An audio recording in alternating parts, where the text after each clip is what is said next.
I had finally arrived in the beautiful, warm, rugged paradise of Sardinia. I was happy but pretty exhausted from my very early flight that morning from my home in the cold north of France. I was also a quick bus ride away from meeting up with my friend Francesco in the main city of Cagliari.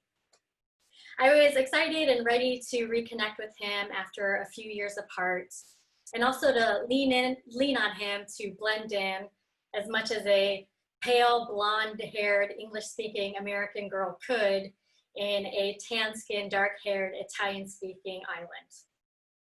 So after landing, I bought my bus ticket and I went to the bus stop. The bus stop was right outside the exit, and the bus came pretty easily.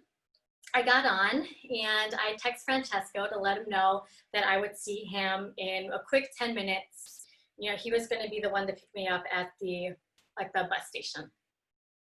So I got on the bus and I sat down and I stared out the window, and the landscape was just beautiful.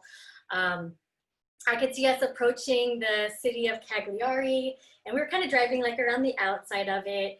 And I was nervous and anxious, and I kept watching my watch, and okay, about 7 minutes had passed. And then we took a turn, and it seemed like we were getting onto a highway. And so that made me a little nervous, and I texted Francesco, and he said, don't worry about it. It's probably more like a 15-minute ride. You'll be fine. I'll see you soon. So 15 minutes go by, and I am very convinced that we are no longer headed towards the city. The landscape had completely changed. It's just rolling green hills spotted with farm animals. And that's when a wave of panic really hit me, and I texted Francesco again. And this time he called back. Well, where's the bus going?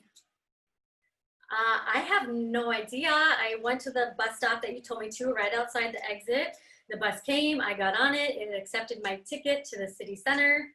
So I guess I didn't bother looking. Okay, can I talk to the person next to you? So the person next to me was this handsome guy, maybe a few years older than me.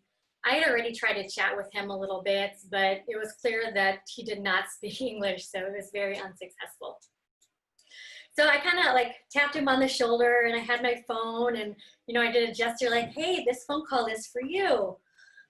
And he was confused, and I was embarrassed, but I just put my phone into his hand, and he took it. He put it up to his ear, and he chatted for Francesco for a minute. And then he gets up and he walks to the front of the bus and he chats with the bus driver. And then he comes back, and he looks at me and he kind of chuckles and hands me my phone back. And I don't know what's going on, so I put my phone to my ear to find out. Well, says Francesco, it looks like you managed to get onto a bus that is a direct drive to the very north of the island, which is about 2 hours nonstop, with nowhere for you to get off. Shit. I mean, now what was I gonna do? I picture myself arriving in some tiny Italian village where no one spoke any English and there was no hotel rooms to stay in, and I was gonna be sleeping on the bus station floor until the next morning when the next bus left. Oh my gosh, my anxiety just intensified. So continues Francesco, I asked the guy next to you to talk to the bus driver, and the bus driver is going to drop you off at the next available point. Call me when you get there. So 20 minutes later, the bus pulls over, and just pulls over on the shoulder. And my neighbor, he gestures to me like, this is where you get off. And I stood up, and of course I'm in the very back. And I have to walk all the way, like a walk of shame down the aisle of the bus, because everyone's looking at me, the dumb American making them stop in the middle of the highway.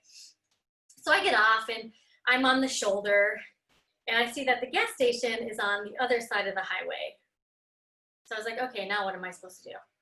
So I call Francesco again, and he's like, well, you have to get to the other side, because you have to hitchhike a car going back the other way so that they can bring you to the nearest town, so that you can get to a train station to take a train to Cagliari. Great. And dread just like washes over me as I realize I have to run across 4 lanes of highway with my luggage.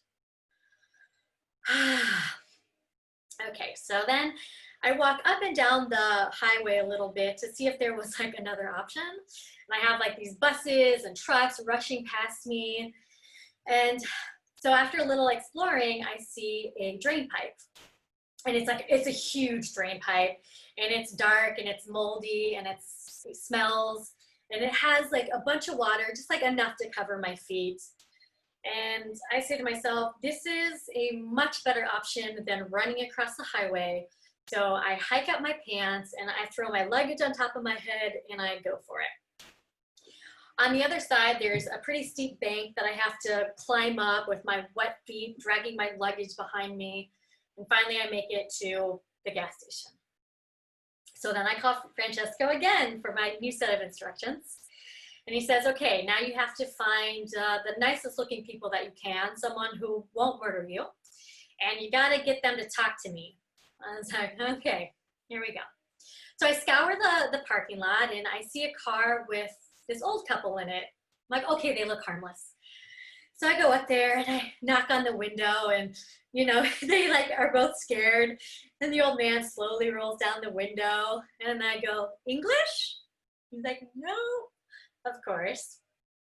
So I do the whole song and dance again, or I'm like, hey, this is a phone and it's for you. And he just doesn't understand. And I basically just reach into his car and put my phone into his hand. And he's confused and he like reluctantly puts the phone to his ear. And then once he kind of understands the situation, he just like looks at me and starts laughing. And I throw my hands up like, I know, what can you do? And so they accepted to take me. And I jump into their car and I'm just so thankful. And I keep saying, grazie, grazie, grazie. And so, you know, I arrive at the next town over and they drop me off at the train station. And I stumble my way through buying a train ticket. And I wait about an hour for the train to come. And you better believe when I got on that train, I double, triple, quadruple checked that it was the correct one. And when I arrived in Cagliari, Francesco was there waiting with a big hug and a wink where he says, oh, you stupid Americans, always sticking out like sore thumbs. Welcome to Sardinia. Thank you.